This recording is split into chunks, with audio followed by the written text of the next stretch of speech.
Así que les pido disculpas porque por ahí piensan que es desatención. No, no es así. A partir de ahora van a empezar a ir recibiendo, en todo caso, contactos más personalizados, ¿ok? De correcciones, sugerencias, etcétera, etcétera, que como les dije, vamos a ir trabajando lentamente. Todos aquellos que se prendan, fantástico, porque bueno, después iremos haciendo esta compilación del libro digital.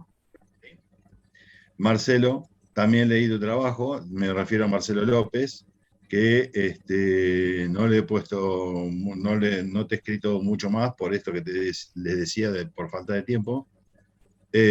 No, bueno, y además porque Marcelo escribió como 47 páginas. Por eso digo, escribió mucho, pero tendré que hablar 10 minutos nada más. Ah, sí, eso desde ya. Esa fue la promesa. Y por eso, por ejemplo, pongo su caso para que vean qué significa prestarle atención personalizada. Yo no le puedo responder a Marcelo, ok, fantástico, todo bien, ya está, se acabó, ¿no? Y con eso pensamos que ahí se terminó la historia, ¿no? Porque si bien, por ejemplo, el libro digital puede no tener límites, vamos a tener que ponerlo. Por ejemplo, no hay publicaciones en donde nos pasemos de las 25 páginas de un artículo. Entonces, ahí tengo que ajustar mejor la lectura de esas 47 páginas para que Marcelo pueda reducirlas a 20. ¿Me explico? Pero, bueno, será una cuestión de decisión por donde reduce las 20. Y eso tiene que ser dialogado, tiene que ser compartido. ¿Me explico? Bueno, lleva tiempo, quiero decir, todas esas cosas, pero con tranquilidad se van resolviendo. Bueno, eso quería decirles. Tengo el listado de los expositores, pero me parece ya que lo podemos dejar de lado porque algunos se bajaron y otros se han agregado. Así que vamos a trabajar, me parece que con los presentes. Sí, ¿Te parece, Daniel? eso es lo que habíamos dicho recién, sí. Porque bueno, yo no tenía todo el listado tuyo. Bueno, habíamos dicho que Ernesto y Marcelo son los primeros que iban a hablar y creo que le habíamos dejado el tiempo a Marcelo. Marcelo, perfecto. Yo te tomo el cronómetro. ¿Está? Adelante. Buenísimo, comparto pantalla entonces. Sí, adelante.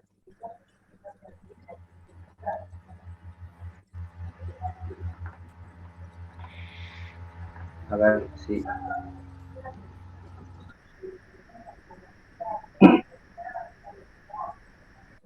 no sé si están viendo la presentación, ¿me avisan? Sí. Sí. Ok. Se ve bien. Bueno, perfecto. Bueno, la idea del trabajo surgió, en realidad la idea de la investigación genealógica que empecé hace unos años, surgió a propósito de una caja con fotografías y recuerdos que me deja mi abuelo materno. Mi abuelo materno se llamaba Domingo Palmieri, y a propósito de que su hija, o sea, mi madre, yo tampoco no la conocí, nunca tuve mucho contacto con esa rama de la familia, conocía muy poco, y mi abuelo parecía no conocer demasiado tampoco de sus antepasados, ¿no? Sus padres eran italianos, y entonces un poco ahí empieza mi preocupación por indagar. Conocí a mi abuelo, pero murió al muy poquito tiempo de que empezamos como con estas conversaciones y esta revisión de fotografías y recuerdos. Así que a partir de que él muere en el año 2005, yo empecé esta investigación y empecé a buscar información en los familiares que aún estaban vivos y siguen vivos, algunos, pero lo cierto es que la historia que circulaba en la familia era muy, muy diferente a la que después encontré localizando documentos, fotografías, algunos relatos de familiares que contacté y que viven en otros países. Un poco ese es el prólogo, digamos, de este trabajo. Les muestro un poquito cómo es el árbol, digo, más cercano a mí, y después empiezo el viaje desde el lugar de nacimiento de mis bisabuelos. Ustedes ven el puntero del mouse, ¿verdad? Sí. Perfecto. Bueno, este que estoy marcando aquí es mi abuelo, Domingo Palmieri. Él tuvo solamente 2 hijos, mi padrino, Domingo Héctor Palmieri, y mi madre, Marta Aida Palmieri. Como les decía, bueno, yo no alcancé a conocer a mi madre murió cuando yo tenía 1 año y medio aproximadamente, y entonces el relato de la familia no lo tuve. Mi padre murió mucho tiempo después, hace unos 20 años, pero mi padre nunca habló de mi madre, ¿no? Mi madre murió a los 25 años y probablemente fue una situación bastante dura que hizo que nadie en la familia hablara del tema después, ¿no? Y un poco eso también ha sido el motivo por el cual me he interesado en esta rama en particular de la familia. Bueno, mi abuelo nació aquí en Córdoba, en un pueblo del sur llamado Ballesteros, cerca de la localidad de Villa María y Belví. Y sus padres sí eran italianos, ¿no? Aquí Antonio Severino María Palmieri, el padre, y la madre María Colini. María y Antonio nacieron en provincias vecinas, muy cerquita una de la otra, las dos en la región de Emilia-Romagna, Módena para el caso de Antonio y Bolonia para el caso de María. Sin embargo, ellos no se conocen en Italia, que esa es una primera gran diferencia con la historia que tenía la familia, ¿no? Todos creían que ellos se habían casado en Italia y habían emigrado a la Argentina en algún momento. Lo cierto es que lo que encontré es que en realidad emigraron por separado con sus familias de origen, ¿no? Y emigraron cuando ambos tenían aproximadamente 11 años, aunque con una diferencia de 10 años a Brasil, ¿no? Se conocen en Brasil, se casan en Brasil, tienen una primera hija y luego emigran ellos a la Argentina. Pero un poco esa es la historia que sigue, ¿no? Aquí he puesto como en un recuadro a Pietro Palmieri y Rosa Cavallini, que son los padres de Antonio, y que son ellos los que toman la decisión de emigrar a la América, digamos, y van a Brasil. Pero no son los únicos que viajan, y un poco en eso va el relato que sigue, ¿no?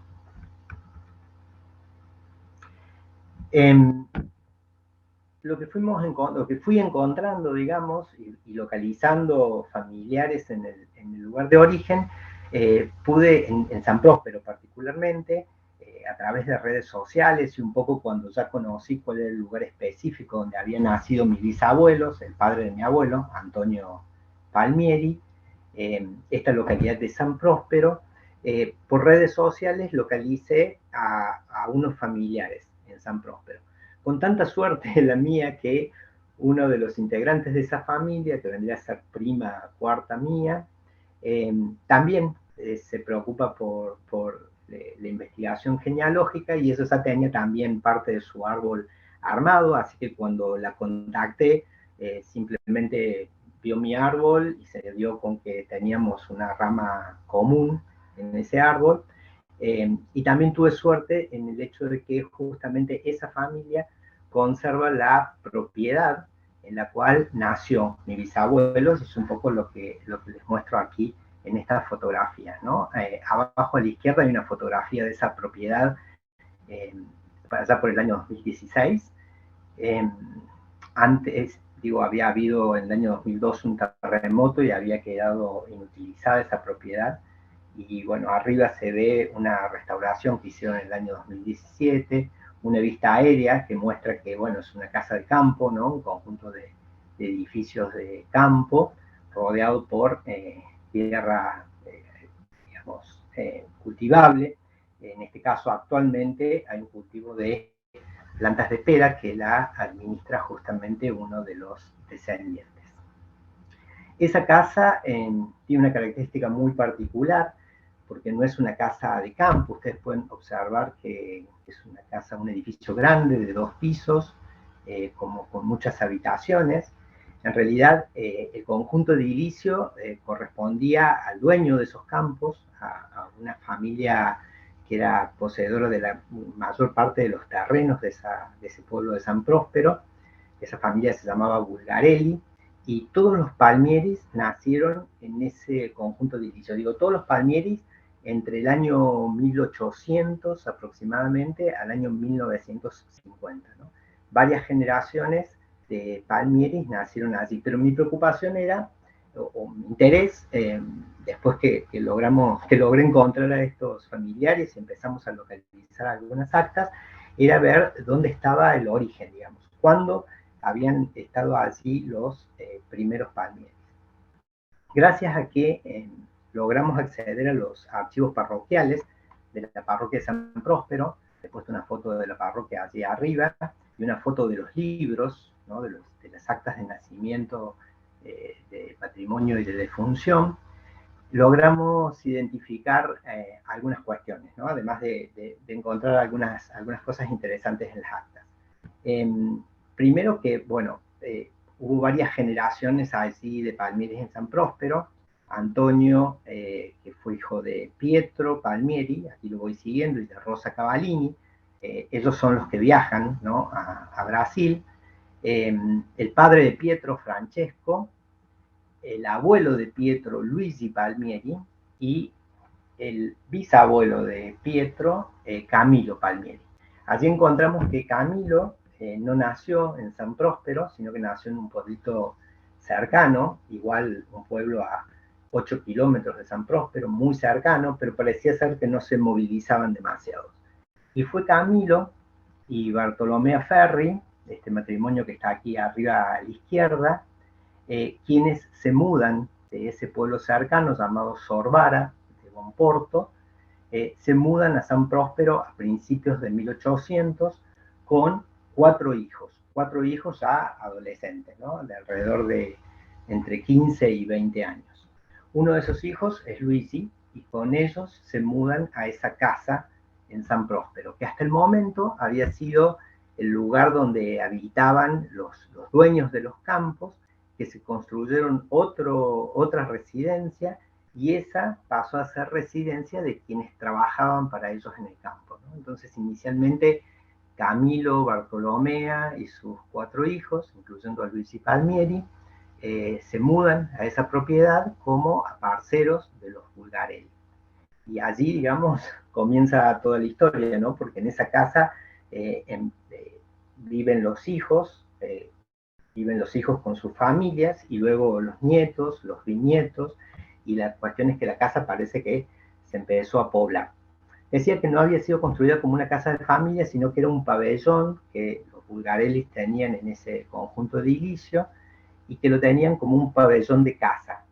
Es decir, ellos invitaban a familiares y amigos en las temporadas de caza, que eran en invierno, en esa época, en San Próspero, y ellos, los amigos se alojaban allí durante la temporada de caza, ¿no? Entonces, el pabellón consistía como en un conjunto de habitaciones muy amplia y una única cocina grande en la planta baja. Eso de algún modo permitió que, probablemente habilitó a que en la casa vivieran justamente diferentes familias. Voy pasando a la siguiente. Un minuto. Bueno, casi todas. ¿Cómo? Perdón. Me queda un minuto. Ok. Hacia 1880 hay un movimiento migratorio fuerte hacia Brasil, ¿no? Brasil promovía la inmigración de mano de obra italiana para sus cultivos de café. A principios del año 1888 se había abolido la esclavitud en Brasil, y mucho de eso, eso hizo que los granjeros de café en Brasil pidieran al gobierno que promoviera y ayudara la emigración italiana, ¿no? Bueno, así llegó Pietro Rosa con mi bisabuelo pequeño y sus hermanos a Brasil, pero también llegaron otros hijos, ¿no? Francesco era el padre de Pietro. Pietro llega en un barco en 1888 con su familia, aquí está el registro del hospedaje, pero en el mismo barco y en el mismo libro figura su hermano, Giuseppe Palmieri, también con su familia.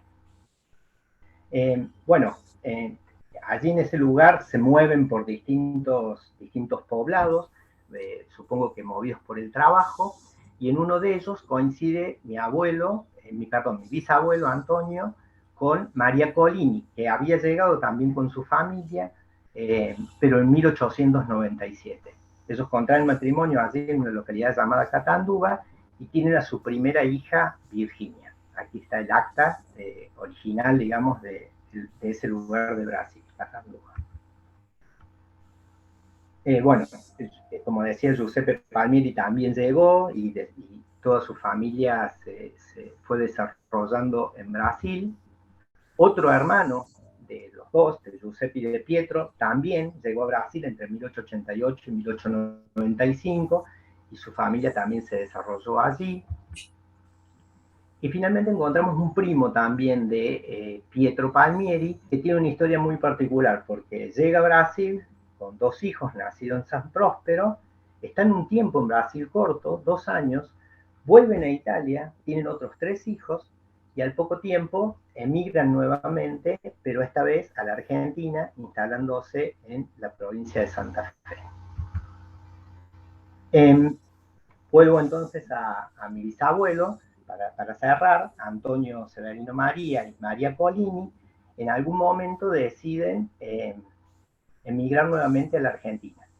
Y cuando emigran a la Argentina, bueno, Antonio pierde contacto con la mayor parte de sus hermanos, nunca supimos de ellos hasta que yo inicié esta investigación y encontré que sus hermanos habían quedado en Brasil y habían desarrollado su descendencia en Brasil, y María Colina, del mismo modo, una hermana queda en Brasil y ahora recientemente localizados familiares en Italia que me cuentan que los otros hermanos de María Colina regresaron a Italia antes de la Primera Guerra Mundial. Bueno, en realidad Antonio y María deciden venirse a la Argentina, probablemente hay una serie de tensiones ahí en la familia y algunos familiares brasileños comentan que Rosa Cavallini, la madre de Antonio, era quien promovía que se vinieran a la Argentina. Y no era porque sí, sino porque Rosa tenía ya un hermano que había emigrado desde Italia directamente a la localidad de Belleville, en Córdoba. Justamente a la casa de ese hermano es que Antonio y María vienen a Córdoba, a Belleville, inicialmente se instalan allí, y allí comienzan a tener los primeros hijos, ¿no? Ellos vienen con Virginia, nacida en Brasil, y en esa primera casa en Belleville nacen Primo y mi abuelo Domingo, y luego se mudan a Ballesteros, una localidad muy cerquita de Belleville, al sur, la pueden ver ahí en el mapa, y allí nacen los otros 8 hermanos, perdón, los otros que faltaban para 9, ¿no? Son 9 hermanos en total. Bueno, creo que hasta ahí. Sí, bueno, les muestro ahí una foto sacada aproximadamente en 1925, donde está la mayor parte de la familia, mis bisabuelos, Antonio y María, y bueno, el octavo que venía en camino, la octava, y un varón más que falta, que es ahí les llamamos pibes, justamente. Bueno, un poco eso, hay una serie de anécdotas y cuestiones interesantes que hemos ido encontrando en las actas y un poco las he desarrollado allí en el escrito y no da como mucho más tiempo para comentarlas acá, pero básicamente de los datos de las actas obtuvimos una serie de conclusiones como muy interesantes respecto de las costumbres, de la relación con la iglesia, por ejemplo, aparecen cuestiones muy relevantes respecto de el tiempo que les llevaba entre el nacimiento y el bautismo, no es como ahora que pasa mucho tiempo, pasaban apenas unas horas que ya llevaban los niños a bautizar, y un poco aparecía detrás de eso el temor a que murieran sin ser bautizados, ¿no? En algunos casos, algunos bebés que nacían muertos o se morían a las pocas horas y no llegaban a ser bautizados, los familiares se encargaban de hacer algo y después convalidar con el sacerdote en la iglesia que habían sido bautizados por algún familiar, y eso constaba en las actas con un texto que decía que alguien le había dado las aguas a ese niño antes de que volara al cielo, lo dice literalmente. Ese tipo de cuestiones nos muestran como una relación muy, muy estrecha con la iglesia, de esos sectores de agricultores. Y otro hecho muy relevante que aparece es que Pietro y Rosa se casan por civil unos poquitos meses antes que naciera el hermano mayor de Antonio, ¿no? Y bueno, nos llamó un poco la atención, o sea, se había casado embarazada mi tatarabuela, y bueno, nada, supusimos que eso podía pasar, pero al poco tiempo, investigando en los archivos parroquiales, encontramos que se habían casado en la parroquia de San Próspero casi un año antes, ¿no? Y otra cosa curiosa es que el casamiento religioso hubiese sido casi un año antes que el casamiento por civil, ¿no? Y que aparentemente, bueno, el casamiento por civil lo hicieron ahí para que ese hijo fuese anotado como un hijo legítimo, ¿no? Ese primero. Bueno, hay historias muy interesantes de cómo se fue desarrollando la familia en Brasil. Alguno de los primos también llega a Estados Unidos. Hay un seguimiento ahí de cómo cambian los nombres, ¿no? Tanto para algunos adaptarse con nombres brasileños y como también quien emigra a los Estados Unidos para obtener la ciudadanía no solo renuncia a la fidelidad con Víctor Manuel III, rey de Italia, sino que también cambia su apellido por un apellido y un nombre que suene más en inglés. Bueno, eso es todo. Muchísimas gracias y creo que me pasé un poquito, ¿no, Daniel? Sí, 18 minutos. Bueno, tomo agua y respiro. Gracias. Gracias a vos. Te lo voy a reprochar siempre. Muy bien, Marcelo. La verdad es que hay tantas cosas para conversar sobre todos los descubrimientos que fue haciendo Marcelo. Muy bien. Ahora Ernesto seguía, ¿verdad? Hola, sí, acá estoy. Bueno, comparto. Sí, adelante.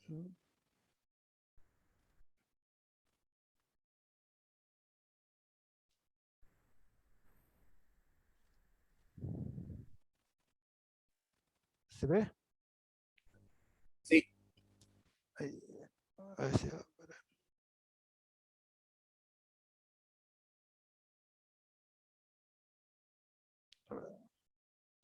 ¿Se ve bien ahora? ¿Bien grande?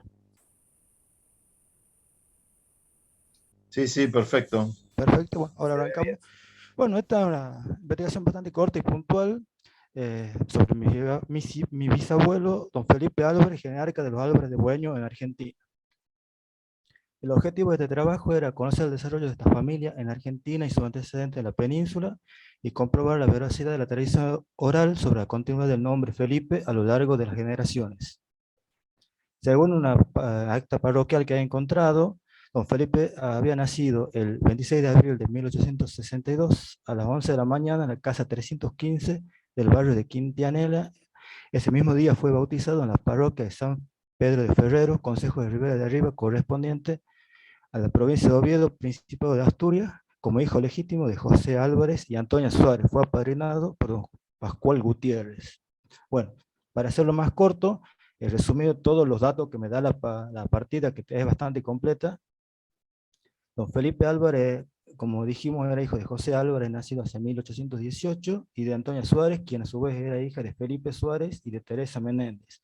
Los abuelos paternos de Felipe eran Manuel Álvarez y Teresa Morán. Los bisabuelos paternos eran Andrés Álvarez y Josefa Madera, y Carlos Álvarez y Pascua Santos. Los tatarabuelos paterno, y los tatarabuelos paterno, eran Benito Madera y Manuela Fernández. Todos estos eran naturales del pueblo de Bueño, ahí en el Principado de Asturias, en la provincia de Oviedo. Lo particular que yo he notado en estas partidas, que yo tengo la de Felipe, la de José y la de Andrés, es que son muy completas, a pesar de que eran gente común, digamos, no eran trabajadores, labradores, pero tienen completas porque nos dicen el nombre de los padres, de los abuelos paternos, de los abuelos maternos, incluso en los padrinos nos detalla cuál era el tipo de relación que tenían y siempre eran primos o tíos de algunos de los padres, los que apadrinaban a las personas. Bueno, ya para llegar a la Argentina, don Felipe alrededor de los 30 años se embarca hacia Argentina con varios de sus parientes asturianos de otros pueblos. Según lo que me cuenta mi tío, que es el que más sabe de la familia, en el barco se conoce con quien sería su futura esposa, doña Teresa Menéndez, quien había nacido en otro pueblo asturiano, Mieres, hacia 1868, con quien se casó a los par de meses, quizás al año de llegar acá a Argentina, en el partido de Zárate, provincia de Buenos Aires. A pesar de haber buscado minuciosamente la partida en los libros parroquiales de Zárate, no he podido encontrar el casamiento allí, pero seguro que se casaron ahí porque, bueno, ahí nacieron sus hijos y todos figuran como nacidos en Argentina, a diferencia de otros parientes que vinieron casados de España y por lo menos el hijo mayor figura nacido en España. Como dije, 3 de esos hijos nacen ahí en Zárate y luego se trasladarían acá a Tucumán, donde nacerían los siguientes 11. Según el censo de 1895, bueno, ahí declara tener 3 hijos, ser empleado, además de saber leer y escribir. Ya para mediados de 1897, seguramente con su mujer embarazada, porque uno de los hijos nace a principios de 1897 en Zárate, el tercero y el cuarto nace a fines de septiembre en Tucumán ya, o sea que en algún momento viajó con la mujer embarazada, seguramente llamado por otro de sus parientes, que ya vivía en Tucumán, con algún tipo de trabajo un poco más estable y seguro. Como dice en una de las partidas de su hijo ya acá en Tucumán, se declara labrador. Bueno, la descendencia de Felipe y Teresa acá, como ya me mencioné, tuvieron 11 hijos, 3 nacieron en Zárate, bueno, hacia 1892, todos están acá, tengo con la partida de bautismo, todo.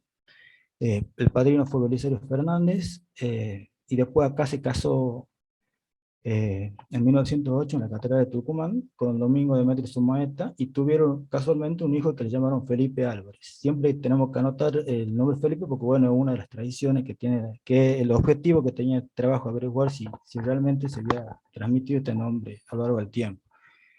El segundo hijo fue Feliciano, nació también en 1894 en Zárate. La tercera hija, Victoria Ludovina, nacida también en Zárate. Padrinos Manuel Álvarez y Amparo Rodríguez. El cuarto hijo fue José Antonio, nacido ya en San Miguel de Tucumán. Para fines de 1897, el padrino fue José Álvarez y José Fernández y Concepción Álvarez. El quinto hijo fue Francisco, nacido en 1899. El sexto fue Miguel, nacido en Tucumán, y la madrina fue Balbina Fernández. El séptimo hijo fue Felipe Álvarez, nació ya en 1902, nuevamente Concepción Álvarez fue la madrina de uno de estos hijos de matrimonio, y falleció infante, lamentablemente. El noveno hijo fue Antonio, nacido para 1903, la novena hija fue Filomena, nació en 1905. La madrina fue Balbina Fernández de Díaz, ya estaba casada para esta época, esta otra pariente, supuestamente. La 10ª hija fue Concepción Fernández, nacida en 1907. Y el 11º hijo y el más chico fue mi abuelo paterno, Felipe Arturo Álvarez Fernández, nacido el 16 de noviembre de 1909. Bueno, lo bautizaron en la catedral, tuvo como padrino nuevamente Pancracio Díaz y a Balbina Fernández, y falleció hacia mediados de 1991. Se casó varias veces, la primera vez que se casó fue con señora Concepción Sosa, y tuvo a su hijo mayor, Felipe Arturo Álvarez Sosa, que es un reconocido poeta y periodista de Tucumán. Y el tercer matrimonio fue con mi abuela, Virginia Ramírez. Bueno, como conclusión simple del trabajo, se comprobó la tradición oral que a lo largo de 200 años, 7 generaciones interrumpidas, se conservó el nombre Felipe. Se puede inferir que los parentescos repetidos de padrinazgo Álvarez Fernández, Fernández Álvarez, esta familia tiene un vínculo cercano, ya que, bueno, yo estoy armando la genealogía de esta familia, tienen todas las partidas en Tucumán, y también son compadres los Álvarez Fernández de los Fernández Álvarez. Así que voy a tratar de seguir armando para tratar de comprobar más certeramente. Bueno, eso era todo.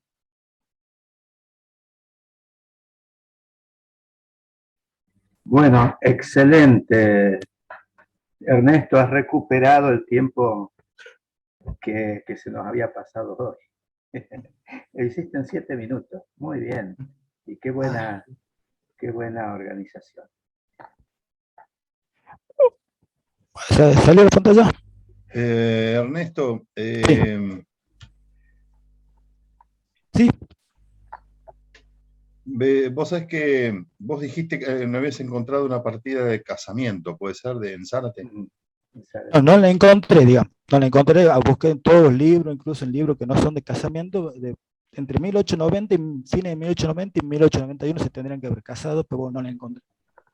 ¿Y no buscaste en algunas parroquias de alrededor? También, pero no había No. libro, digamos, de esa época. O sea, lo último que me dijeron es que quizás se casaron, quizás llegaron a Uruguay y se casaron ahí y después pasaron a Buenos Aires. Ah, está bien. Quizás, bueno, No tengo que averiguar. en Varadero, San Pedro, por ejemplo. O en Luján. San Pedro sí busqué, pero no es Varadero, no, ya voy a anotar y voy a buscar ahí por los... Porque por ahí, por la fecha, digamos, por el año, ¿no? Por ahí, puede ser que también tengan, no los libros mezclados, pero sí el cura mezclado. Entonces por ahí, claro, por ahí andaba cazando gente también, y por ahí lo anotó en otro libro. Sí, no, en el Zárate lo anoté, me busqué todo Zárate, bautismo, casamiento, todo lo que veo confirmaciones, porque bueno, también estaba mi otro pariente, los primeros hijos, entonces busqué todo, pero nada. Claro, Bueno, ya el Ernesto, paradero no busqué y voy a anotar ahí. Ernesto, Bueno, lo que le está diciendo Guillermo es que tal vez pueda haber sido un cura itinerante. Estos curas iban por distintos pueblos y luego cuando llegaban a un lugar más grande que les correspondía dentro de su diócesis, ellos recién ahí anotaban todos los casamientos, bautismos, etcétera, que habían realizado en el camino. Así que por eso puede que esté en alguna capilla alrededor, cerca, dentro de aquella diócesis del año 1890. Perfecto, no sé, yo pues, seguir buscando. Muy bien. Bien, ¿quién sigue? ¿Quién continúa? ¿Vos tenías un listado, Guillermo, o ya...? por el listado, no sé, tengo por ejemplo a Ana Caminos, pero ¿Está Ana? había Ahí entrado, está me Ana parece. Camino. Yo la veo aquí que ha entrado Ana Camino. Hola. Sí, hola. pero yo no iba a exponer, ¿eh? Hola, ¿cómo les va? Pero yo no iba a exponer nada hoy. Bueno, no, porque aparte recién vine del trabajo y entré retarde. Muy bien. Muy bien. Disculpen. No hay problema. Otro, pero entonces. estoy escuchando el trabajo de mis compañeros. Muy bien. ¿Quién sigue, Guillermo? En tu listado, Guillermo, hay ¿El ID se encuentra? ¿Qué apellido? Sierra Arenas. Después tenía, creo que a Banda, pero me parece que avisó que venía o más tarde o no exponía. Lo mismo que Maricel Metili, que avisó que no iba a poder llegar. No iba a poder llegar. Y si no, también tengo a Camila Muller. ¿Está Camila? Camila había puesto en el grupo porque por un tema laboral era muy poco probable que se pudiera conectar. Bueno, a ver, Soledad Díaz. Ya, creo que ya había participado en la clase pasada. ¿Sí? Me parece Lo tengo que mal, sí. entonces. Una día sé que estuvo. Bueno, vamos. Yo ya expuse, pero no soy Soledad. Soy María, como Liliana Díaz. María, Soledad, entonces. No, pero son dos, entonces. Claro. Son 2 días distintos. Claro, son 2 días. Bien. Bueno. Entonces vemos, Guillermo, de los presentes, ¿te parece? Claro, ¿quién quiere poner? Vamos. ¿Quién continúa? Si no, le damos el tiempo otra vez a Marcelo. Bueno, claro, miren que tiene un montón, un montón de... Griselda, sí, Griselda de Felipe. Bueno, voy a compartir pantalla también. Adelante. Dale. Si puedo. A ver. Un segundito, por favor.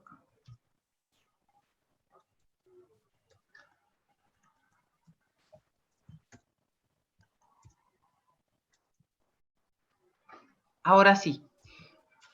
Bueno, Mi interés por la genealogía surgió no hace mucho tiempo, fue hace un tiempo escaso, diría aproximadamente 2 años.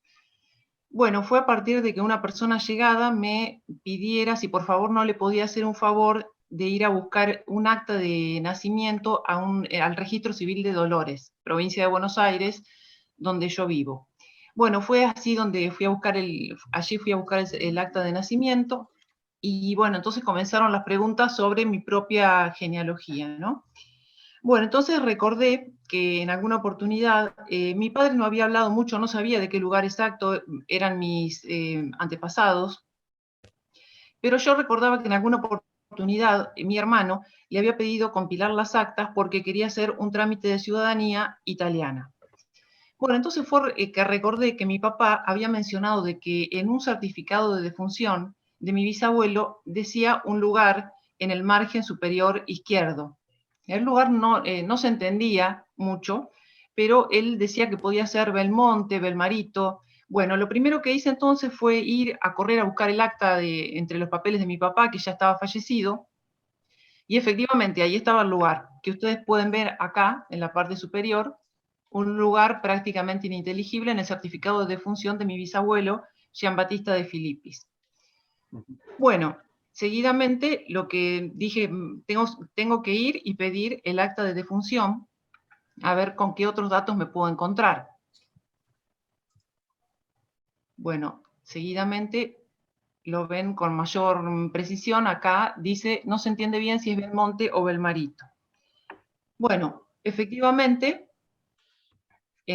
una vez que pedí el acta de defunción, figuraba que el lugar era Belmonte, no era Belmarito, y no solamente estaba ese dato, sino también la edad de fallecimiento de mi bisabuelo, el nombre de sus padres y al mismo tiempo su estado civil.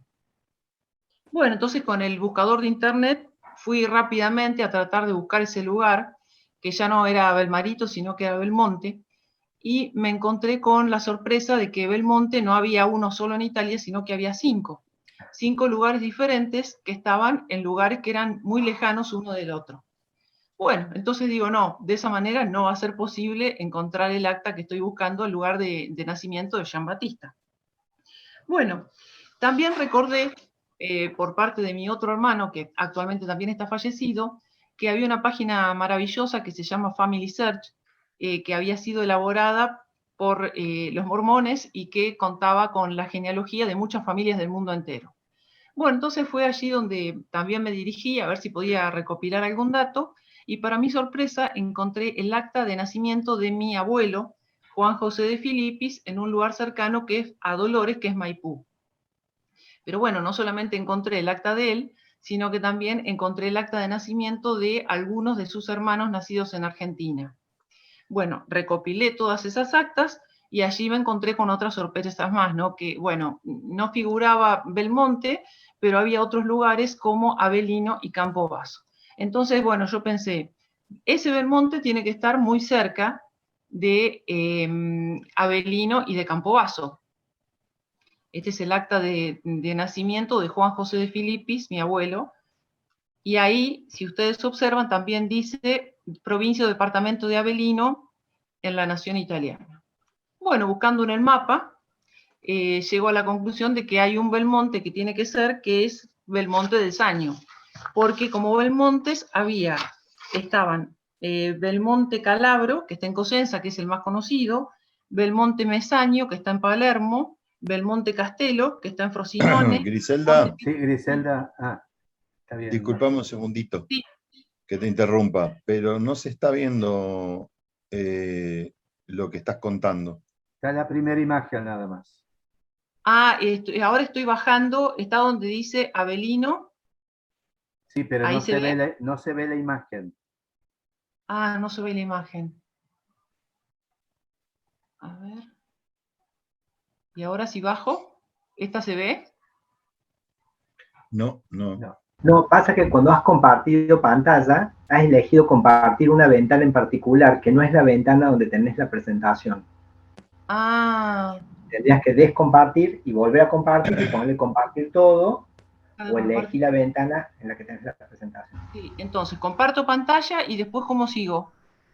Elegí la ventana donde está la presentación. No esa.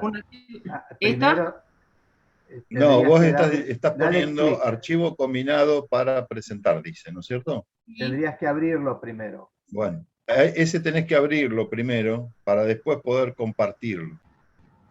Vos tenés que abrirlo en el escritorio. Computadora, sí. Claro, tenés que tenerlo abierto en el escritorio. Ahí lo abrí ahora. Bueno, ahora tenés que dejar de compartir y compartir de nuevo eligiendo ese el que abriste ahora, el archivo. ¿Lo ven ahora? Ahora sí. Perfecto. Ah, perfecto. Bueno, espectacular. Gracias. Es la primera vez que comparto, por eso, bueno, no alcanzaba a ver si compartía o no. Bueno, como verán ahí dice Avelino, el departamento de Avelino. Bueno, por lo tanto llegué a la conclusión entonces de que tenía que ser Belmonte del Saño porque en razón de los kilómetros era lo más próximo a Belmonte, era lo más próximo a Avelino y a Campobasso. Bueno, seguidamente entonces fui nuevamente a Family Search, traté de buscar Belmonte del Saño, pero no encontré absolutamente nada. Bueno, entonces, en procura de revisar las provincias de Avelino y de Campobasso, advertí que el apellido se daba, el apellido de Filipis estaba, y el apellido de la mamá, Mayorana, no se encontraba. Pero siguiendo todavía en el camino, empiezo a recorrer entonces la provincia de, a ver un segundito, de Avelino, y me acuerdo que después de estar 3 semanas sentada en la computadora, en un lugar llamado Casano Irpino, encuentro el acta de nacimiento de Giambattista de Filipis. Bueno, en un principio cuando leí el índice, parecía que no estaba segura, pero decía que era hijo de Filipo de Filipis y de una señora llamada María Teresa Mayorana. Yo tenía por datos que no se llamaba Mayorana, María Teresa, sino que era de apellido Mairana. Así había sido inscripta en Argentina, por lo menos. Bueno, pero cuando voy y busco el acta, efectivamente se trataba de mi bisabuelo, Giambattista de Filipis, y allí aparecían sus padres y el lugar de nacimiento, Casano Irpino. Bueno, seguidamente me dirigí a Casano Irpino. Allá me puse en contacto con el padre Franco Cheleta, que es el párroco de la parroquia de Casano Irpino, quien muy amablemente me envió una foto del libro de bautismos y al mismo tiempo me mandó el acta de nacimiento que estaba en latín de mi bisabuelo Giambattista de Filipis. Bueno, me gustó después porque él mandó también una traducción que decía Giambattista de Filipis, que había visto la luz en Casano Irpino y el día de su nacimiento, ¿no? Me gustó esa expresión, vio la luz en tal fecha, en Casano Irpino. Bueno, seguidamente me contacté con algunos grupos de Facebook de Casano Irpino y de Belmonte del Saño también, y allí obtuve todavía más datos de los que había recogido hasta ese momento. Bueno, pero todavía me surgía la duda, porque digo, ¿cómo puede ser? Decía Belmonte el acta de defunción y sin embargo había nacido en Casano Irpino. Bueno, cuando leí el acta de nacimiento, allí la duda fue despejada. Es que en realidad su padre, Filipo, había nacido en Belmonte del Saño y luego se había casado con María Teresa Mayorana en Casano Irpino. Por eso se entiende que muchas veces los italianos, cuando se refieren al lugar de nacimiento, por ahí confundían el lugar de nacimiento efectivo con el lugar de nacimiento de sus padres. Bueno, y en este caso, el lugar de nacimiento de su padre era Belmonte del Saño. Bueno, Belmonte, entonces me dirijo inmediatamente hacia Belmonte, a buscar archivos de Belmonte del Saño, pero lamentablemente todavía no habían sido digitalizados. Había que esperar un poco más.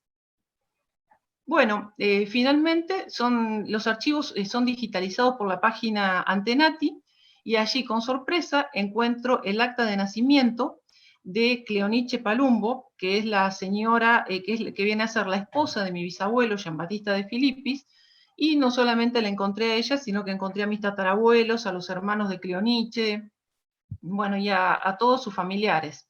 Pero grande fue mi sorpresa cuando al tratar de buscar el acta de matrimonio de Giambattista de Filippis y de Cleonice Palumbo, veo que figuraba que mi bisabuelo era viudo. Dije, otra acta más para buscar. Bueno, busco en Belmonte del Saño, pero no encuentro ningún acta de matrimonio que fuera anterior a la de Cleonice. Sin embargo, encuentro una serie de hijos de apellido de Filippis que había tenido con otra señora que se llamaba María Vicenza Vecchiarelli. Bueno, miro de las actas y encuentro un acta de defunción de María Vicenza Vecchiarelli en Belmonte del Saño, pero que decía que era nacida en Añone. Como ustedes sabrán, en ese momento se casaban en la comuna de la esposa, no en la comuna del esposo.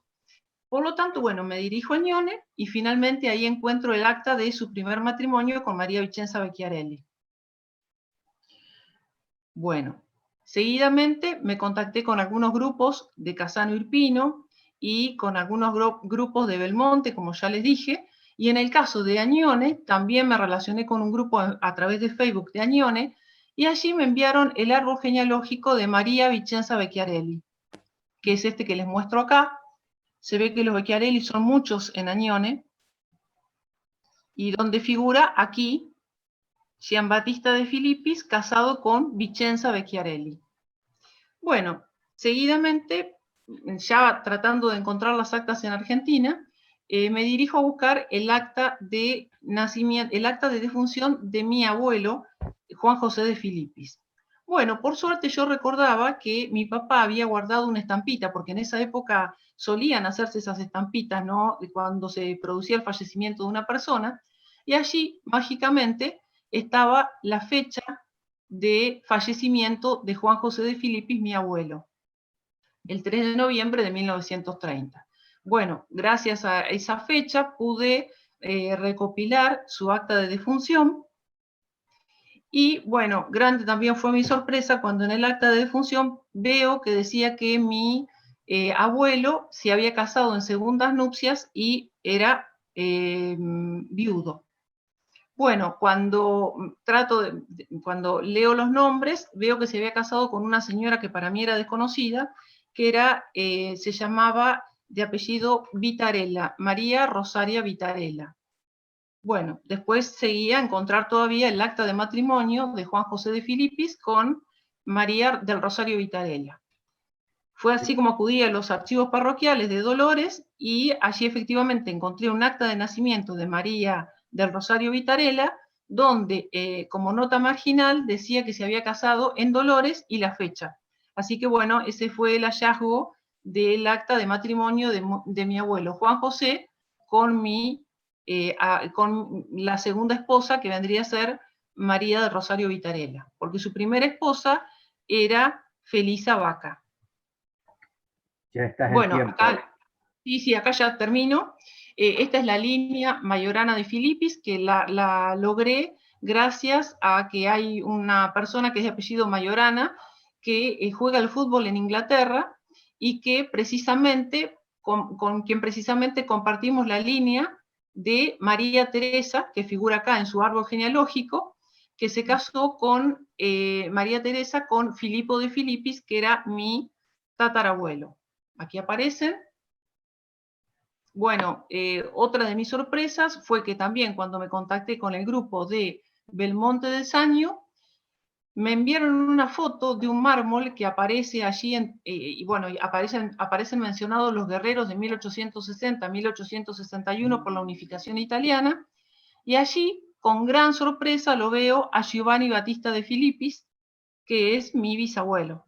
Fue también para mí algo increíble, ¿no? Encontrar eso, yo jamás me lo hubiera imaginado, tenía una emoción, y no solamente figura él, sino que figura Clementino Palumbo, Domenico Palumbo, Girolamo Pirosanto, que son todos los familiares que provienen de la línea de Cleonice, que nació allí en Belmonte del Saño. Bueno, esta es la línea Majorana de Filippis, donde aparecen todos los hijos de María Teresa y de Filipo, que fueron bastantes, porque en esa época solían tener 8 o 10 hijos, con intervalo de 1 año por ahí, bueno, donde también figura Jean Batista, que luego se casó con Cleonice Palumbo, mi bisabuela, y tuvo a algunos de sus hijos en Italia, Herminia, Alfonsina, y a los restantes los tuvo en Argentina, María Teresa, mi abuelo Juan José y Felipe, que se casó con Felisa Vaca, que viene a ser mi abuela, mi papá, Juan Bautista, que lleva el mismo nombre de mi bisabuelo, que se casó con mi mamá, que es de raíces vascas, y bueno, y allí vengo yo, Griselda Dolores. Terminé la presentación. Muy bien. Muchísimas gracias, muy bien. Muy bueno. Gracias, buena Marcelo, por investigación. ayudarme. Deje de compartir pantalla, por favor. Sí, porque si no, no van a poder seguir adelante. Ahí está, ahora sí. Muy bien.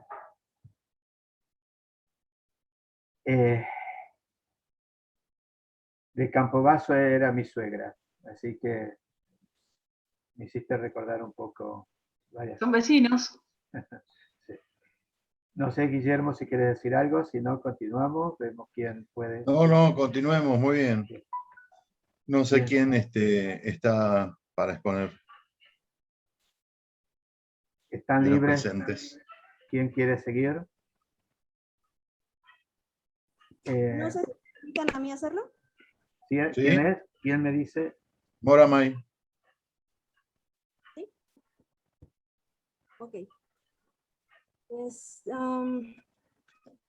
bueno, yo no había planeado mucho compartir, exponer por algunos puntos personales, que no tuve mucho tiempo de preparar algo para exponer, pero sí me gustaría compartir lo que encontré. Bueno, quisiera compartir pantalla, si puedo, ¿verdad?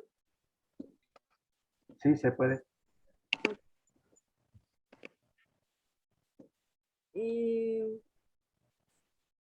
He trabajado en historia familiar. En historia familiar, la verdad, no recuerdo desde qué tiempo, desde qué año, pero ya tiene bastante tiempo. Y desde hace ya varios años, como por el 2016, empecé a enfocarme en la línea de mi papá, que es Los Alba. Nosotros somos del centro de México, es un lugar Hidalgo, cerca de la Ciudad de México.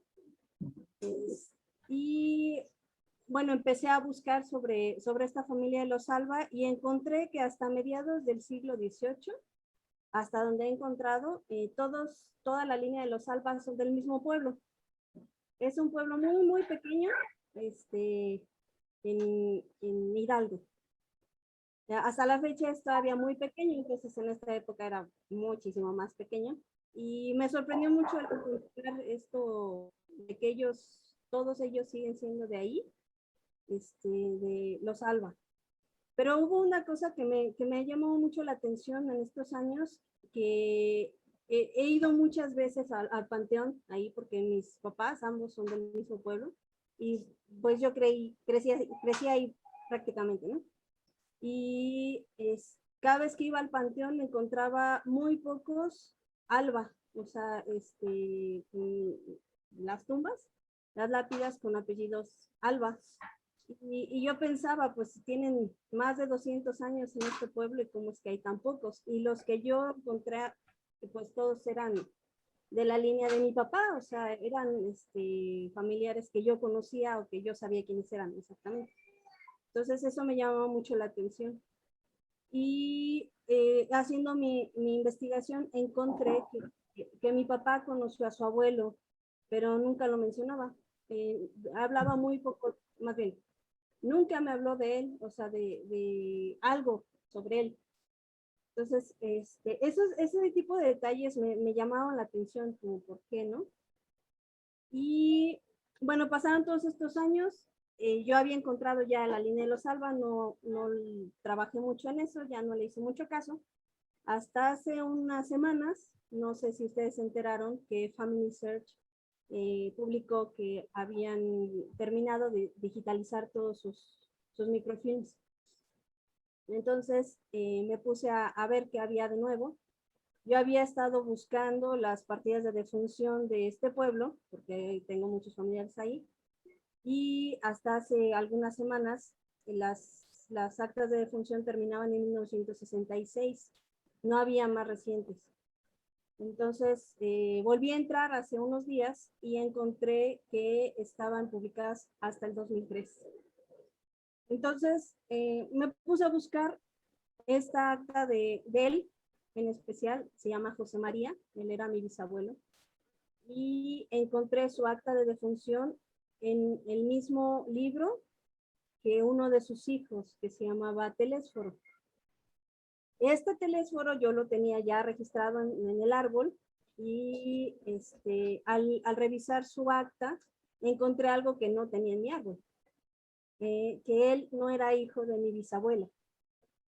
Entonces, al agregar estos datos de que él no era hijo de mi bisabuela, me surgió un registro sugerido de Family Search en donde aparecía su acta de nacimiento. Y entonces, al encontrar su acta de nacimiento, confirmé que no era hijo de mi bisabuela, y entonces empezó a surgir una serie de cosas, ¿no? En el acta de mi bisabuelo decía que él estaba casado con otra persona, porque mi bisabuela ya había muerto desde hace muchos años. Y entonces le pregunté a mi papá, ahora sí hablé con él, y le dije, a ver, ¿qué está pasando aquí? Y entonces él me dijo que no había tenido una buena relación con su abuelo porque él había...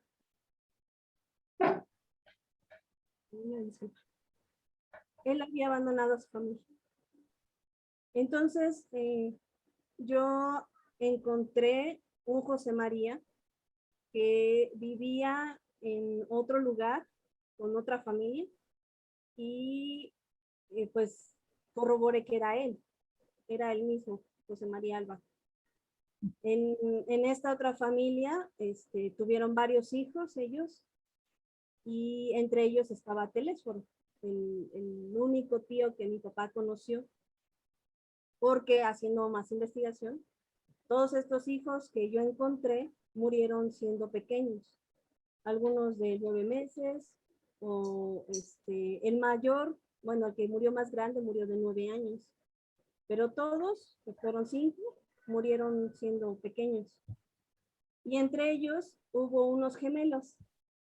Y eso también me sorprendió mucho porque yo soy gemela, bueno, soy trilliza en realidad. Éramos 3, pero una de mis hermanas falleció. Y entonces encontré, haciendo esto, de dónde viene genéticamente nuestra carga sobre los gemelos. José María tenía unos hermanos que eran gemelos. Él tuvo gemelos que yo no sabía, y nadie sabía de hecho que ellos existían. Y después mi abuelo tuvo también hijos gemelos. O sea, yo tengo unas tías que son gemelas, y mi papá. Entonces ya son varias generaciones en las que hay gemelos en la familia. Con esto que encontré, pude darme cuenta que pues mi bisabuelo, aparte de la familia que él había tenido, eran 8 hijos con mi bisabuelo, pues tuvo otros 6 más con otra persona. Y lo que me sorprendió mucho es de que nadie sabía sobre todos ellos, y son muchos. Entonces es una historia totalmente nueva, algo que nadie en la familia en realidad conocía, porque mi papá sabía que él se había alejado, que no había estado con su familia, pero no sabía nada de sus otros hijos.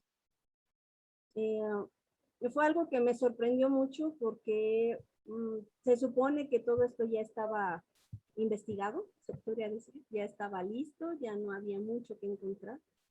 Y me di cuenta de que no es así, que podemos encontrar muchas cosas con un solo registro.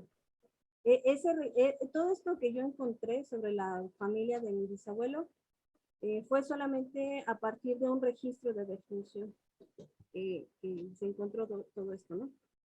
Y esto explica muchas cosas, o yo logré entender algunas de las dinámicas en la familia, como el hecho de que no había muchos Alba. Los hermanos de mi abuelo, a excepción de él, todos se fueron a vivir a la Ciudad de México.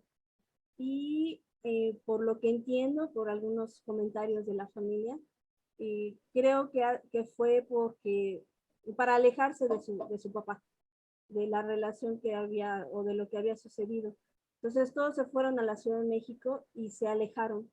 Yo no conozco a los tíos de mi papá, no conozco a mucha familia de parte de ellos. Entonces, me hace pensar el cómo es que a veces estas situaciones pueden explicar mucho de lo que vivimos, ¿no? Día a día. Como esto que les decía al principio del panteón, que no hay personas que se apelliden Alba, eso también lo explica. Ellos se fueron de ese lugar.